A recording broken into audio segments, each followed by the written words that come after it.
Welcome to this episode of Speak PR. This is the podcast for business owners amongst us that have got value to unlock in their businesses, but just want to know how to communicate that more efficiently and more effectively. And there really isn't a better person who could share that with us than Scott Brinker, who joins us today from just outside Boston. Scott, welcome to Speak PR. Hi, Jim. Great to be here with you. Scott, tell us a little bit about you. So, what I do, I am the VP of Platform Ecosystem at a marketing technology company called HubSpot.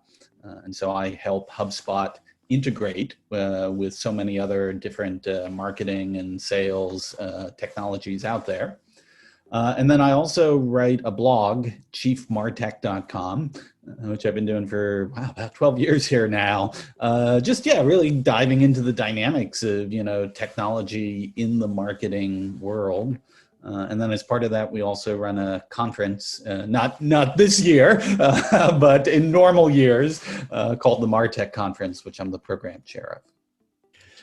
So Scott, really you're the professor in this, which is why when I was searching, I found you online. You create these amazing mind maps. Now, what do you think technology can do for the small business owner in your experience? I'm biased on this, but I believe the marketing technology revolution has served small businesses actually far greater than it has large businesses, because large businesses have always had large technology budgets, and while they sometimes have the challenge on how quickly they can change and adapt, which is one of the perhaps the downsides of a larger organization, boy, they could certainly spend money on it, So, we think of, like large, digital marketing platforms and, e-commerce platforms. And for years, they were very expensive propositions. But what's happened over these past couple decades is the cost of developing software has dropped so dramatically, thanks to all these, cloud platforms like AWS, Amazon, or Microsoft Azure. All these open source projects is basically creative software developers now can, for a fraction of cost, create a great product, sell it at a very different price point, and build a great business. And as a result, you've had all these entrepreneurs who are building these tools for marketers and salespeople at smaller companies that can now take advantage of this, and they can often, they can now afford the technology. But because they're also small companies and they're entrepreneurial, they tend to be a bit more agile in how they actually adapt and experiment with that technology than some of their larger competitors. Do you see widespread adoption, or do you see this sort of proliferation of platforms, but slow adoption by SMEs? So I think the adoption has certainly accelerated, over these past few years, and mostly because small businesses are adopting marketing technology sometimes without even really thinking about it, right? Like, they're like, oh, well, I guess I need a website, so they might do something with like Squarespace or Wix or, something like this. And all of a sudden they're like, okay, and now I'm going to have this form and I'm going to collect data on, customers that are interested. Okay, maybe I'll put that into a CRM.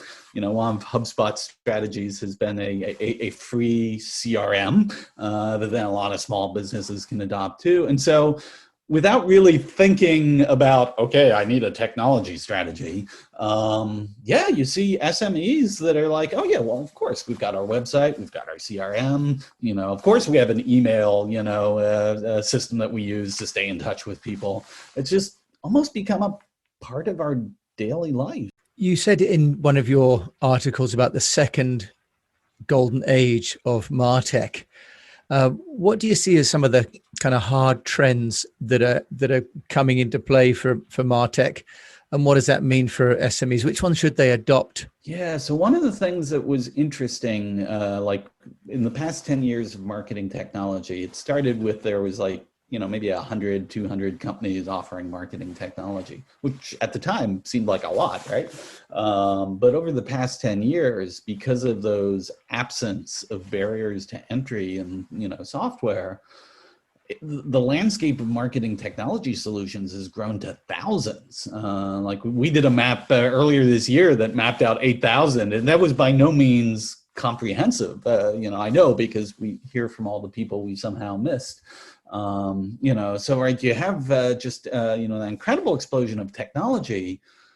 But the challenge was most of those technologies grew up independently. So if you as a non-technical business owner wanted to bring several of them together, it was often on your shoulders to figure out, okay, well, I've got this happening on my website. How do I connect this to my CRM? How do I connect this to my email marketing platform?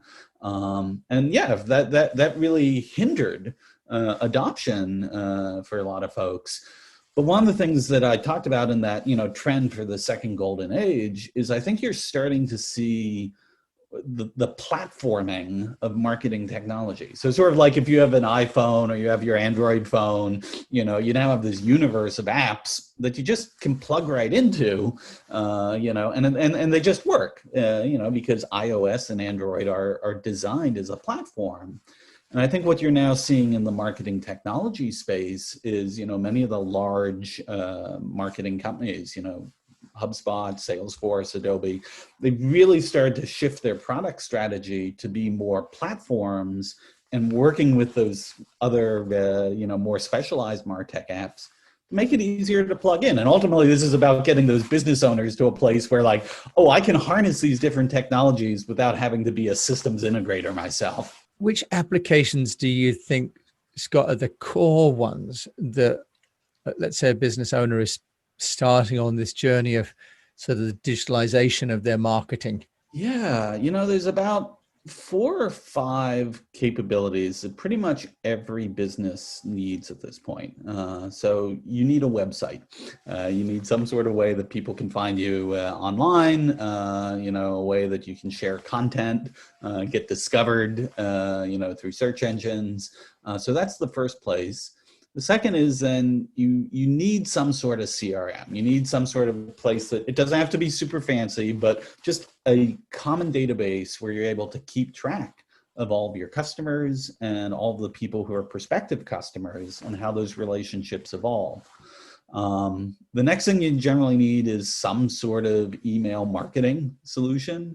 And if you get a little bit more advanced, these are what they call marketing automation platforms, because it's not just about, batching out emails, to everyone all at the same time. You start to get a little bit more clever of like, oh, there are trigger moments for individual customers or prospects when I want to send them a specific email. So you get that. And then I think the last thing that pretty much every business wants to start to engage in is some sort of way of just managing their social media. And I'm not just talking about like, being on Facebook or Twitter. I mean, that might be part of it. But it's even like, just paying attention to reviews that, customers are saying about your company in different, communities and forums and, sites across the web. Just so, when people are talking about you or they're looking to engage with you, that you're able to hear them and, represent yourself. It just, if you got those 4, you've got almost everything. The 5th one depends on the nature of your business, but there's usually then some sort of e-commerce layer to this. I mean, if you're a consumer business, you might want the ability to just, transact and deliver, certain goods or digital, products to customers.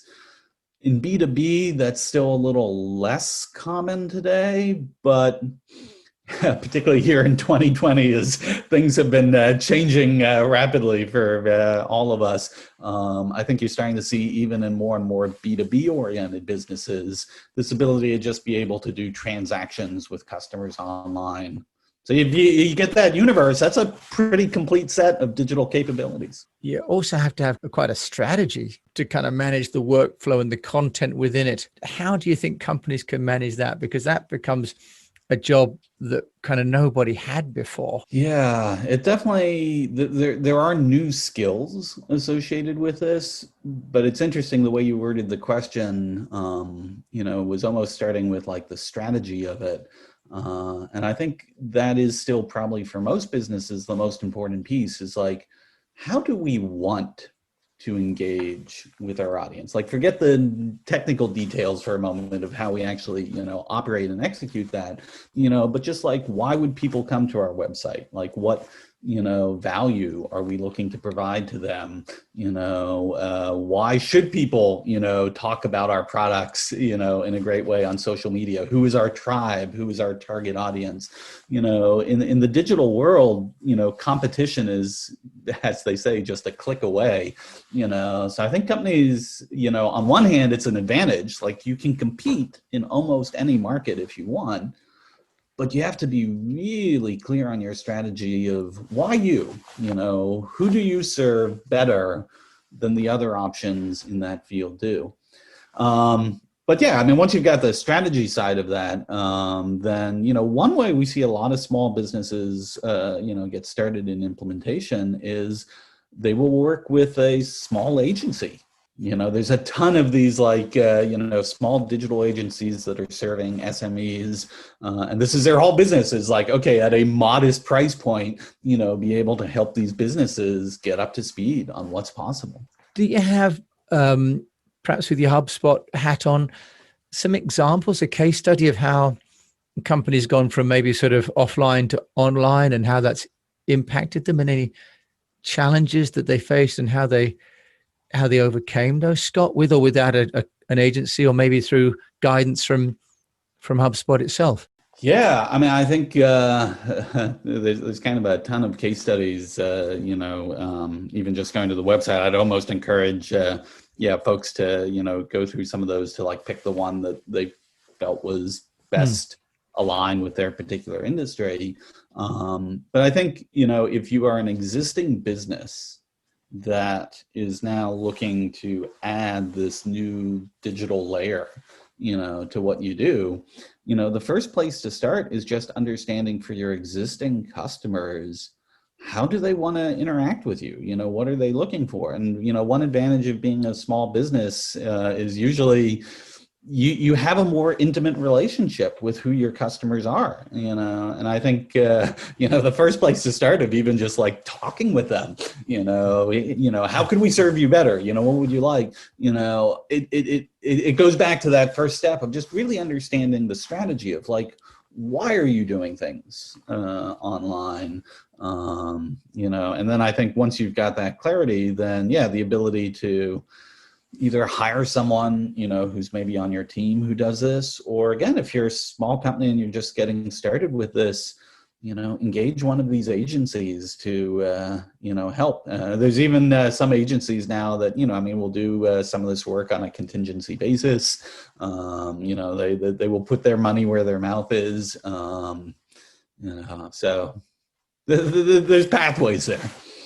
One of the areas as well, Scott, that's getting some traction seems to be AI.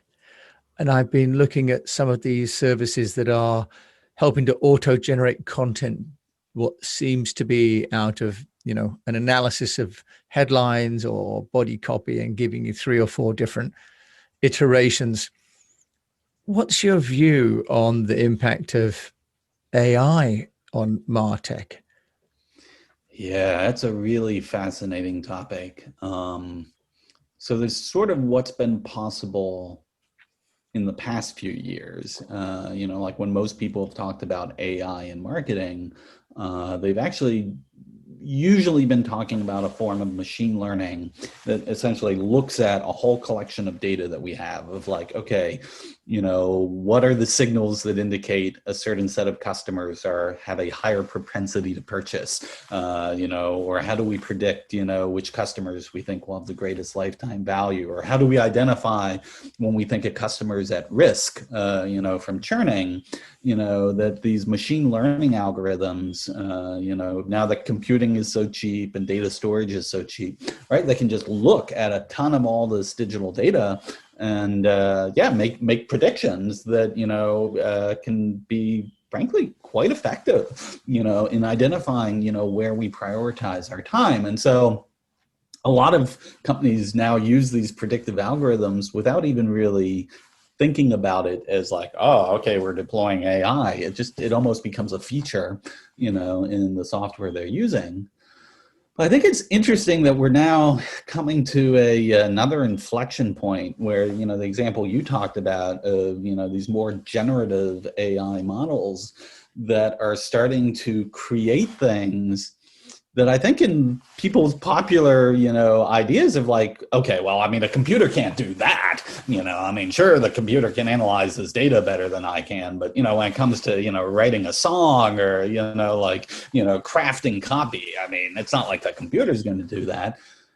But actually, yeah, some of these generative AI models, they've now gotten to a level of sophistication where, they're still not writing Shakespeare, but they're starting to generate, a lot of viable, creative output from, sort of modeling on, whatever you point them at is, like the example of what you're looking for. And so I don't know if we're quite at the point here for some time where we're going to just turn the whole thing over to those machines. But I think this idea of seeing marketers using some of these tools in partnership with the algorithms to generate new ideas and to then choose and craft and, iterate. I think a lot of that's going to start to accelerate quite quickly in the next couple of years. Scott, what about costs? Our listeners, our audience are business owners, so they're thinking, that's all great, Scott. HubSpot integrates with 400 apps, for example. What sort of money are business owners looking at, do you think, to get started and to move up the MarTech chain? There are now a lot of solutions for small businesses that frankly are presented in a freemium model. So if you want to just get started and try it out, and quite frankly, you don't have either that much data that you're running through it or that much content, in many cases, you can actually get these things up and running for free, and then if you start to get traction, a lot of them have like a very modest step function to say, oh, okay, now that you're ready to make this a little more professional, here's a starter price. It's not unusual for these starter prices to be under $100 a month, on some of these tools. And then, as your business grows and as you start to want to do more and more through these digital platforms, then you can get to a place where like, okay, they become, hundreds, a month. But the great thing about those sort of freemium models and the way so many MarTech companies have structured them is, you really only end up starting to, pay, a meaningful amount at the point in time that you've actually now started to see this really work for your business and you've decided to scale it. That's a nice relationship to have, like prove your value, and then be able to, charge after that. Scott, well, you prove your value massively with what you're doing on your website. Perhaps you could share with people where they can find out more of your thoughts and your amazing MarTech maps. Thank you. So my blog is Chiefmartec without the H at the end. Long story on that. Chiefmartec.com. And actually then my handle on Twitter is also that same @ChiefMartec without the H at the end. So yeah, happy to engage. Scott Brinker joining us from Boston. Thank you so much. Thank you, Jim. So you've been listening to Scott Brinker, who's the Vice President of Ecosystems at HubSpot. He's also the editor of Chiefmartec.com. You've heard that, MarTech without the H, and the program chair of the MarTech conference. So thanks so much to Scott. And these pearls of wisdom, of course, in the show notes as well. Thank you for listening to this episode of Speak PR. And you're welcome to find this and other notes at eastwestpr.com. And until we meet again, I'd like to wish you the best of health, a profitable business, and that you keep on learning and using MarTech.